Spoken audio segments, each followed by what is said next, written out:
အားလုံးပဲမင်္ဂလာပါဗျာ Magic Exam နေကြိုဆိုလိုက်ပါတယ်ကျွန်တော်အောင်သူပါကျွန်တော်ဒီနေ့ Office 365 Function Dictionary ဆိုတဲ့စာအုပ်ထဲကနေပြီးတော့ H lookup function အကြောင်းရှင်းပြပေးမှာဖြစ်ပါတယ်အဲ့တော့သင်ခန်းစာလေးမစတင်ခင်မှာကျွန်တော်ရဲ့ YouTube channel လေးကိုလည်း Subscribe လုပ်ထားပေးကြပါအောင်ကျွန်တော်ရဲ့ video file လေးကိုကြိုက်နေတတ်တယ်ဆိုရင်လည်း Like Share လေးလုပ်ပြီးတော့မျှဝေသွားနိုင်ပါတယ်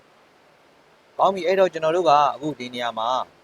เนาะ database တိစောက်တဲ့ပုံစံချင်းမတူပါဘူး Exam မှာ database တိစောက်တဲ့ပုံစံ2မျိုးရှိပါတယ်ကိုလိုချင်တဲ့အချက်လက်တွေကို column အသီးသီးမှာရေးမှတ်ထားတဲ့ vertical ပုံစံရှိတယ်အခုလိုမျိုးကိုလိုချင်တဲ့အချက်လက်တွေကို title ပေးပြီးတော့ row တစ်ကြောင်းချင်းစီမှာမှတ်ထားတဲ့ဟုတ်ပြီနော်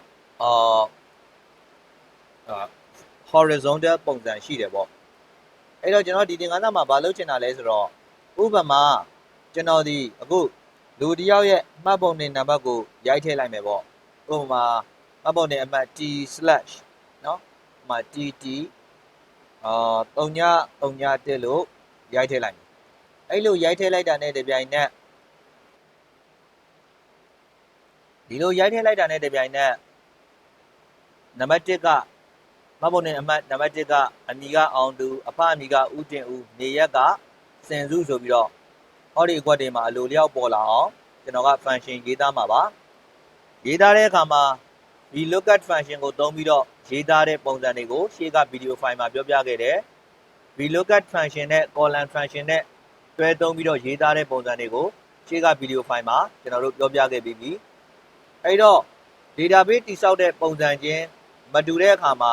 အခုလိုမျိုးသာကိုယ့်ရဲ့ database ကိုတိစောက်ထားခဲ့မယ်ဆိုရင်ဟောဒီအကွက်တွေမှာကိုလိုချင်တဲ့အဖြေရအောင်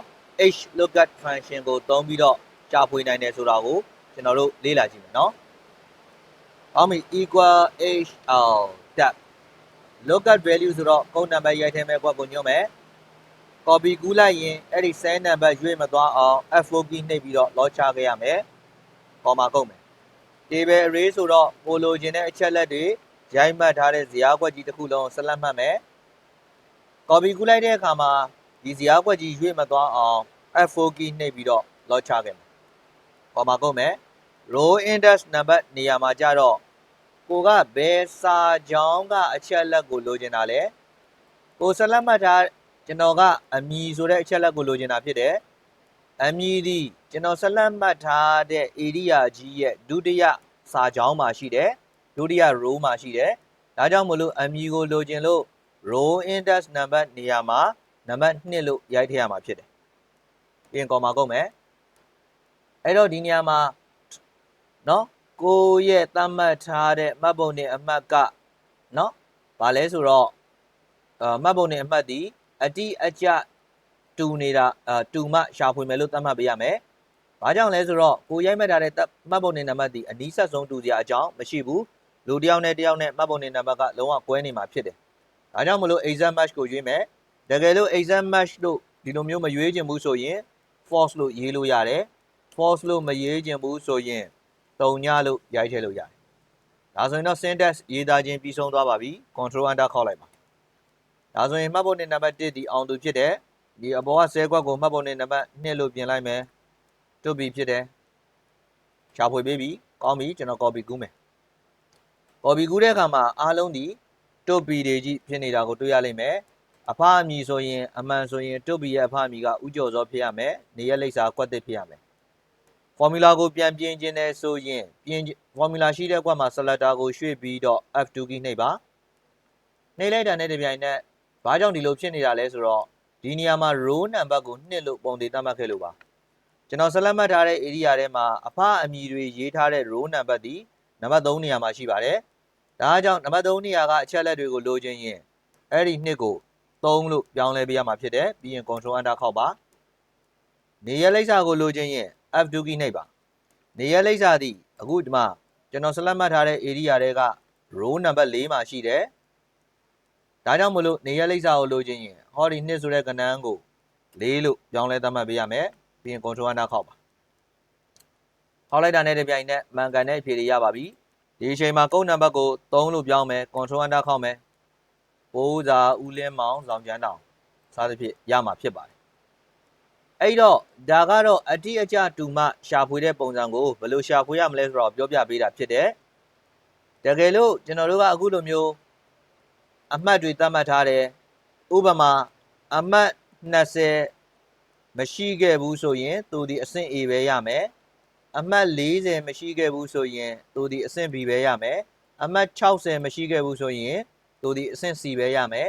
အမှတ်60နဲ့အမှတ်60ရဲ့အထက်သာရှိခဲ့မယ်ဆိုရင်သူကအဆင့် D ရမှာဖြစ်တယ်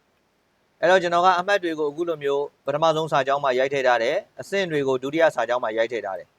ဒါဆိုရင်ဟောဒီဇာတ်ကွက်မှာအမှတ်20လို့ရိုက်ထည့်လိုက်တာနဲ့တပြိုင်နက် B ဆိုတဲ့အဖြေကိုထုတ်ပေးရမယ်18မှတ်လို့ရိုက်ထည့်လိုက်တဲ့တပြိုင်နက် A ဆိုတဲ့အဆင့်ကိုထုတ်ပေးရမှာဖြစ်တယ်အဲ့ဒီလိုမျိုးလုပ်ချင်တယ်ဆိုရင်เนาะ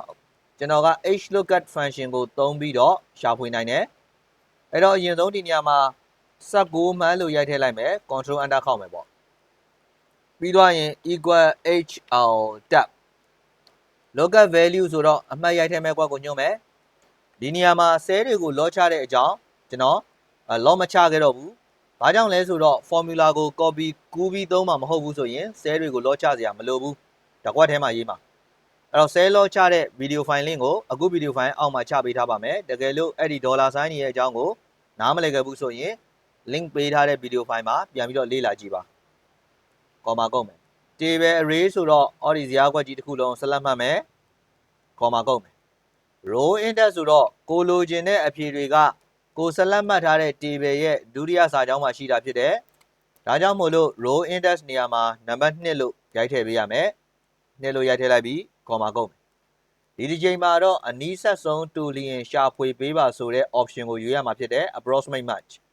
ဒဘယ်ကလစ်ပေးလိုက်ရင် true ဆိုပြီးဝင်သွားလိမ့်မယ်ဒဘယ်ကလစ်မပေးချင်ဘူးဆိုရင် true လို့ရိုက်ထည့်လို့ရတယ်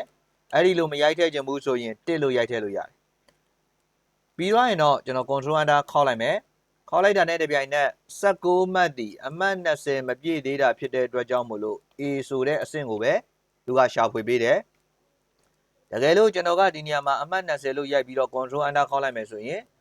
B ဆိုတဲ့အဆင့်ကိုရှာဖွေပေးမှာဖြစ်တယ်ဟုတ်ပြီနော်အဲ့တော့ Hlookup function ရဲ့အသုံးကတော့ဒီလောက်ပါပဲ